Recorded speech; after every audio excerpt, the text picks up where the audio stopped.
Salut à toutes et à tous, c'est Mathéo et j'espère que vous allez bien. Dans cette vidéo, je vais vous expliquer comment monter une bonne publicité digitale. Pourquoi je dis pub digitale et pas pub Facebook, Instagram, je précise pas la régie, parce que ces conseils aujourd'hui vont être valables pour absolument toutes les régies, étant donné qu'on va plus parler du travail stratégique en amont que du paramétrage pur et dur sur l'ordinateur des publicités.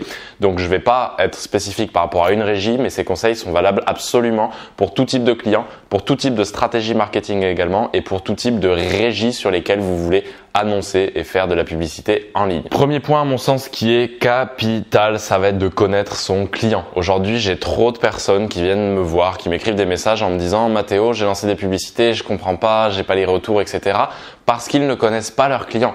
Vous allez voir que quand vous avez découvert votre client, quand vous avez compris son industrie, compris les parties prenantes de son industrie, toutes les personnes qui peuvent graviter autour de lui, qui peuvent bosser pour ou avec lui, ça va vous permettre tout naturellement sur votre copywriting, sur votre ligne, de dicter un petit peu vos publicités. Donc vous allez être en mesure de proposer un message pertinent, un message qui parle aux audiences de votre client pour, encore une fois, avoir une efficacité et une pertinence accrue de vos publicités lorsqu'elles s'affichent sur diverses régies, tout simplement, mais comme par exemple quand vous les voyez sur le feed Facebook ou le feed Instagram et que vous arrêtez parce que la publicité est ultra pertinente. C'est parce que derrière, il y a eu un travail d'apprentissage des cibles. Mais quand je vous dis connaître son client, ce n'est pas qu'au niveau des cibles. J'ai un point d'ailleurs juste après là-dessus sur lequel je veux m'attarder un petit peu, mais c'est également connaître son positionnement, connaître l'axe sur lequel est ce client. Est-ce que c'est plutôt haut de gamme? Est-ce que c'est plutôt moyenne gamme? Quels sont les concurrents également de son industrie? Ça, c'est quelque chose de très important parce qu'aujourd'hui, il y a toujours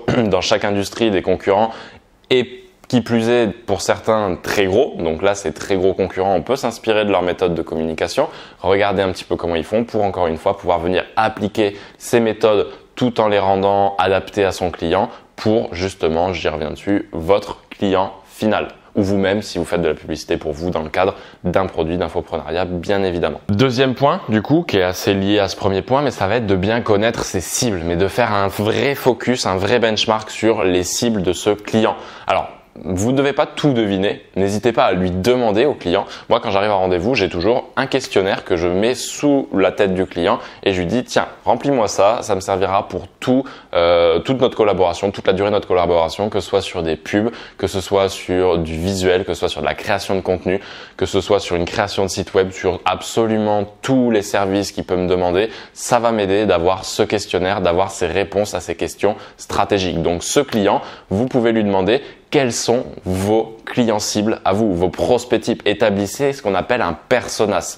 Donc à ce moment-là, vous allez poser plusieurs questions sur le client type, enfin son client type, son prospect type.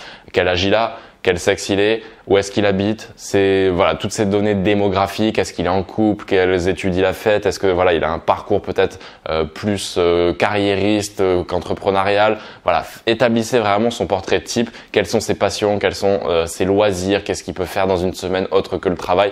Tout ça va vous aider à vous donner des idées pour aller chercher du ciblage, pouvoir mettre en place des stratégies de ciblage, de contournement où vous n'allez pas cibler le gros mot-clé évident sur ce domaine, mais vous allez essayer de passer par des petits mots-clés qui sont liés mais qui ne sont pas en relation directe avec ce gros mot-clé. Je m'explique, par exemple aujourd'hui les entrepreneurs, plutôt que de cibler entrepreneur qui est très très large, on va pouvoir cibler des intérêts liés à la comptabilité par exemple, parce que tout entrepreneur qui commence à grossir, il y a forcément un moment où il s'intéresse à la comptabilité, où il passe par un comptable. Donc cet intérêt comptabilité peut vous permettre de toucher des entrepreneurs sans forcément passer par le mot-clé le plus annoncé. Donc voilà, en fait de connaître bien son client, de connaître ses centres d'intérêt, ça va vous servir à pouvoir derrière mettre en place ce genre de stratégie pour éviter d'être dans les gros mots-clés qui sont les plus enchéris et donc les plus chers sur les régies publicitaires. Donc prenez bien le temps d'établir aujourd'hui le profil type de votre prospect type parce que derrière ça vous aidera vraiment à définir tous vos ciblages et le ciblage aujourd'hui c'est quasiment 50% de votre publicité si ce n'est plus parce que vous décidez à ce moment-là à qui vous allez montrer un message défini. Donc si ce message défini n'est pas montré aux bonnes personnes, forcément il ne sera pas impactant et vous perdrez de l'argent sur vos régies publicitaires. Troisième point maintenant important à mon sens, ça va être d'identifier tous les arguments commerciaux forts de votre client ou ces arguments différenciants, ces éléments différenciants. Qu'est-ce qui fait que travailler avec ce client, ça va être différent dans l'expérience que de travailler avec un concurrent. Voilà, donc ça, très important à identifier. Vous allez me dire, il y en a qui n'ont pas d'arguments différenciants et c'est à vous à ce moment-là, s'ils n'ont pas d'arguments différenciants dans leurs offres, d'être force de conseil, de leur proposer des éléments pour venir justement se différencier de ce marché et obtenir ce petit plus qui va permettre à de nombreuses personnes derrière de convertir grâce à cet argument. Idem pour les arguments commerciaux. Par exemple, si vous êtes une marque de vêtements, mettez en avant le livraison offerte, le retour offert, voilà, le délai de rétractation peut-être après une commande, j'en sais rien, mais prenez le temps de vous poser sur tous les arguments commerciaux de votre client. Aujourd'hui, il y a des tendances indéniables qui sont très bien sur tout ce qui est RSE, responsabilité sociétale des entreprises, donc tout ce qui est un petit peu écologie, faire attention à la nature, faire attention à sa chaîne de production, faire attention au niveau des consommateurs, faire attention à leur mode de consommation. Donc voilà, c'est des tendances très actuelles. Si votre client aujourd'hui peut prendre ce positionnement, alors déjà d'une, c'est très bien parce qu'il y a une prise de conscience et il faut réussir à justement passer ce cap et modifier un petit peu ses habitudes. Mais en plus de ça, marketingment parlant, ça peut vous donner une vraie force de frappe, un vrai élément différenciant par rapport à vos concurrents et vous permettre d'avoir des publicités beaucoup plus impactantes, beaucoup plus rentables. Donc si on peut faire d'une pierre deux coups, c'est génial. Donc identifiez vraiment tous les arguments commerciaux. Qu'est-ce qui fait aujourd'hui que votre client est meilleur que son concurrent? Est-ce qu'il est plus professionnel? Est-ce qu'il travaille mieux? Est-ce que les finitions sont meilleures? Est-ce qu'il est moins cher? Est-ce qu'il est plus rapide dans les délais d'intervention? Voilà, tous ces éléments, prenez-les en compte. Ce sont des arguments à mettre en avant dans votre copywriting de la publicité et même dans la création de contenu. Donc, je résume déjà ces trois premières phases qui sont plus une phase d'analyse stratégique, 3 points d'analyse stratégique. Ça va être d'abord de connaître son client, son positionnement, est-ce qu'il est haut de gamme, etc. Comment on va pouvoir s'adresser à ses clients. À ce moment-là, on peut presque définir une trame éditoriale, une charte éditoriale où en gros, on va dire, bon, bah, toutes les publicités, on va faire du vouvoiement, du tutoiement, etc. en fonction de l'âge des cibles, en fonction du positionnement de la marque, etc., etc. Vous pouvez commencer à établir à ce moment-là une petite charte éditoriale. Maintenant, pour tout ce qui est l'identification des cibles, encore une fois, ça va définir tout votre ciblage en aval de vos publicités. Donc encore une fois, comme je vous l'ai dit, le ciblage, c'est pour moi au moins 50% de la réussite de votre publicité. Et enfin, les arguments commerciaux et les points différenciants de votre client, encore une fois, ce sont des éléments que vous allez pouvoir mettre en avant surtout dans le retargeting de votre trafic froid, donc l'audience qui sera venue sur votre page, qui aura vu une première publicité, qui aura interagi, si elle n'a pas converti directement, on pourra lui remontrer une publicité de retargeting avec ses arguments commerciaux, avec ces éléments différenciants qui permettront certainement de déclencher l'achat parce qu'on lui fera prendre conscience à ce moment-là que notre entreprise est meilleure que celle du concurrent. Maintenant, on rentre dans le 4e point qui, à mon avis, représente les 50 autres % de la réussite de votre publicité avec le copywriting, c'est la création de contenu. Attention sur vos publicités à créer des contenus captivants. Captivants, humoristique, où on joue sur la peur. Encore une fois, essayez vraiment toujours de mettre de l'émotion dans des visuels. C'est bête, mais moi je dis souvent à des clients, essayez de rendre des photos vivantes. Alors vous allez me dire c'est complètement dichotomique parce qu'une photo c'est une image figée dans le temps, dans un boîtier, dans une carte mémoire qu'on peut regarder sur l'ordi, mais vous pouvez mettre de l'émotion dans ces photos. Que ce soit par un regard, que ce soit par une fin de mouvement, vous pouvez mettre de l'émotion dans des photos. Donc si vous faites des publicités, si vous faites un shooting pour une publicité, essayez vraiment de transmettre une émotion que vous avez choisie au préalable. Alors comme je vous dis, ce qui marche le mieux aujourd'hui, c'est la peur, jouer sur l'humour, jouer sur le côté un peu choc. Donc voilà, vous pouvez vraiment laisser libre cours à votre imagination pour faire du contenu complètement, alors d'une divertissant, mais de deux impactant aussi. Parce qu'aujourd'hui, dans la chronologie de lecture d'une publicité, on est d'abord interpellé par l'image et ensuite si l'image vous interpelle en général, on remonte en haut sur le texte au niveau du hook marketing, de votre USP. Donc c'est la première phrase de votre publicité. Donc encore une fois, cette première phrase de la publicité, soyez catchy, soyez pertinent dans votre copywriting. Moi, je conseille souvent ici dans cette première phrase de reprendre le schéma USP, donc Unique Selling Proposition. Tout simplement, c'est une phrase qui va reprendre votre offre, ce que vous proposez, à qui vous vous adressez et comment vous allez y arriver. Pour vous donner une idée, alors après je le reformule toujours un peu différemment, mais aujourd'hui, moi si je devais faire mon USP, tout simplement, ça serait j'aide les entreprises en manque de visibilité à acquérir plus de clients et de prospects grâce à la publicité digitale. Voilà, j'ai posé le décor, on sait que je m'adresse aux entreprises, donc à des clients B2B, que je les aide à générer davantage de conversions et d'acquisition de trafic grâce à la publicité digitale qui est mon outil, troisième point de cette USP.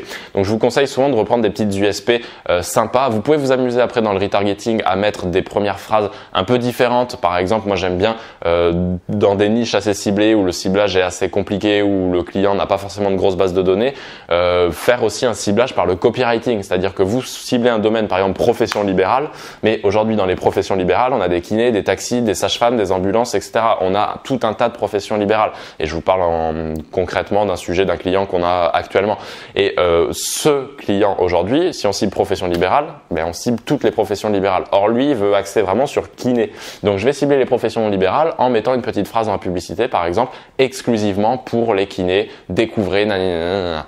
Et après je vous conseille vraiment d'avoir une structure de copywriting dans votre ligne bien pensée, c'est-à-dire qu'aujourd'hui il y a des méthodes simples, AIDA, la méthode AIDA, je sais pas si vous connaissez, attention, intérêt, désir, action. Moi, ce que j'aime le plus utiliser, la plus simple à mon sens, c'est la méthode PAS, Problem, Agitate, Solve. Votre client cible, votre prospect type a un problème. Donc encore une fois, ça, ce problème, vous l'avez diagnostiqué dans les phases précédentes stratégiques de questions avec votre client. Vous lui avez demandé qu'est-ce que vous résolvez aujourd'hui comme problème. Vous êtes un véhicule pour résoudre un problème, pour amener votre prospect d'un point A à un point B. Quel est ce point A? Quel est ce point B? Tout simplement. Donc, vous pouvez mettre en avant le problème. Le A de agitate, ça va être de remuer le couteau dans la plaie, de dire voilà, à cause de ça, vous perdez beaucoup d'argent, beaucoup de temps, beaucoup d'énergie, vous vous épuisez, vous comprenez rien, enfin, etc. Tout ce qui peut être lié, les points sur lesquels vous pouvez pousser dessus parce que ça va renforcer l'état entre guillemets de mal-être chez le lecteur. Alors encore une fois, c'est à prendre avec des guillemets ce que je dis parce que c'est un processus mental, psychologique, inconscient qui se passe au moment où vous lisez cette publicité. Mais encore une fois, ce sont des petits détails, mais qui, mis bout à bout, fait que votre publicité est rentable, est pertinente, est impactante. Donc encore une fois, quand je le dis comme ça, c'est pour expliquer le processus psychologique, mais dans les faits, vous n'êtes pas là à traumatiser des milliers de personnes parce que vous mettez une méthode PAS en place. Bien qu'encore une fois, des très bons copywriters peuvent même vous faire sentir mal à la lecture de leur texte si c'est un texte qui vous est adressé. Et le S donc de la méthode PAS, ça va être solve, donc d'apporter la solution. Est-ce qu'aujourd'hui cette solution c'est de réserver un rendez-vous avec votre entreprise parce que nous on va vous aider à avoir plus de leads? Est-ce que ça va être de je sais pas, acheter ce produit parce qu'il va vous permettre de résoudre ce problème, etc., etc. Amener votre solution. Donc le contenu et le copywriting, j'en ai fait un seul et même point. Ce quatrième point pour moi c'est très important. Cinquième point, je vais passer rapidement dessus parce que là il s'agit de lancer vos publicités sur la régie. Donc comme je vous l'ai dit, moi le domaine d'expertise que je maîtrise le plus c'est tout ce qui est publicité Facebook, Instagram. Donc je pourrais vous faire des vidéos encore plus détaillées sur la mise en place technique sur votre écran de la publicité. Là encore une fois je vous l'ai dit, tous ces conseils sont valables pour toutes les régies. Je maîtrise également bien tout ce qui est Google, YouTube, LinkedIn, donc ces trois régies, moi je fais quand même pas mal de publicité dessus également et on utilise exactement la même méthode, j'ai la même méthode de procédé, le même processus pour lancer la campagne. Donc lancez votre campagne, soyez organisé dans les A/B tests. Pour ceux qui sont un petit peu plus avancés, vous savez de quoi je veux parler. Tout simplement quand je dis A/B test, c'est de tester plusieurs contenus, plusieurs textes, plusieurs lignes éditoriales avec plusieurs audiences. Donc de faire des combinaisons, de se tester par exemple sur 5 audiences, une photo 1, photo 2, photo 3, vidéo 1, vidéo 2, vidéo 3. Et sur l'audience 2, on va retester cette photo 1, photo 2, photo 3, vidéo 1, vidéo 2, vidéo 3. Et avec toujours pareil les textes qui vont avec pour avoir une idée de la combinaison gagnante. Donc quelle audience réagit le mieux avec quel message, avec quel visuel ou quelle vidéo. Donc ça voilà, vous mettez un peu de budget pub là-dessus, vous attendez 3-4 jours, ça s'appelle un split test et vous avez l'idée de la combinaison gagnante et vous pouvez capitaliser, mettre plus de budget sur ces combinaisons gagnantes. On en arrive maintenant au point final de cette vidéo, mais qui est le plus important également à mon sens parce que c'est ce qui va faire que votre publicité va vivre dans le temps. Ça va être de garder en tête vos KPIs. Case Performance Indicator, donc vos indicateurs clés de performance. Aujourd'hui, vos indicateurs clés de performance, tout simplement, il faut bien comprendre qu'ils vont vous permettre de comprendre ce qui ne va pas dans votre stratégie.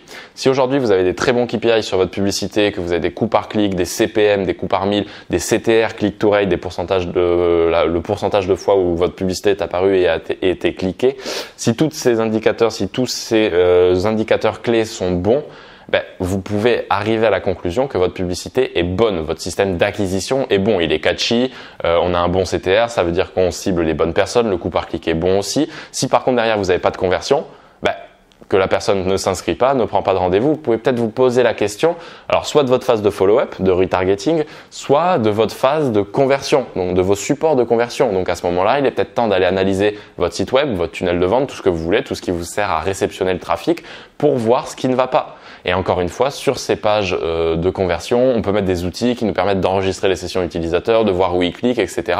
de manière à détecter les points bloquants. Encore une fois, en faisant ça, en gardant ces KPIs vraiment bien en tête, ça va vous permettre tout simplement d'analyser vos publicités, de comprendre ce qui ne va pas et une fois que vous avez compris ce qui ne va pas, donc d'optimiser tout cela pour voir si ça fonctionne mieux. Et à partir du moment où vous en êtes à ce point où votre publicité fonctionne très bien, vous allez pouvoir regarder, affiner par audience, par contenu, voir ceux qui sont le plus rentables, annuler ceux qui le sont le moins de manière à capitaliser uniquement sur les publicités qui fonctionnent le mieux et de pouvoir scaler tranquillement vos publicités sur des audiences qui fonctionnent. Alors encore une fois, je pourrais encore faire un autre point sur le scaling. Encore une fois, c'est une phase un peu technique de la publicité. Je rentre plus dans le détail dans mes formations, dans les contenus offerts que je peux présenter à côté. Là, ça ferait une vidéo vraiment beaucoup trop longue si je m'axais là-dessus. Mais après, derrière, vous rentrez dans la phase de scaling, donc d'augmentation du budget publicitaire. Après, il y a des moments où il faut savoir dupliquer, prendre une lookalike peut-être avec un pourcentage de ciblage un peu plus important, etc., etc. Mais là, cette vidéo devient déjà très technique. Je pense que j'ai donné pas mal d'éléments dans cette vidéo.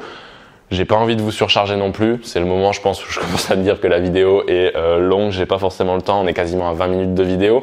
Mais j'espère que ça vous a plu. Si c'est le cas, voilà, n'hésitez vraiment pas à me le dire dans les commentaires. Ça m'aide beaucoup.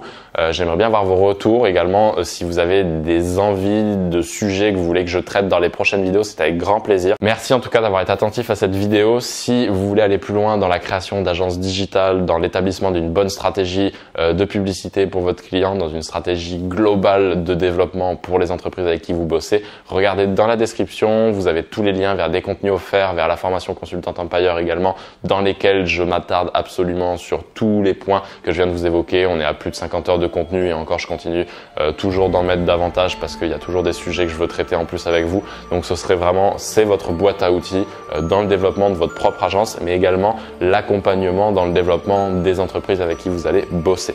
Je vous remercie d'avoir été attentif à cette vidéo. C'était Mathéo. Je vous dis à la prochaine. Ciao, ciao.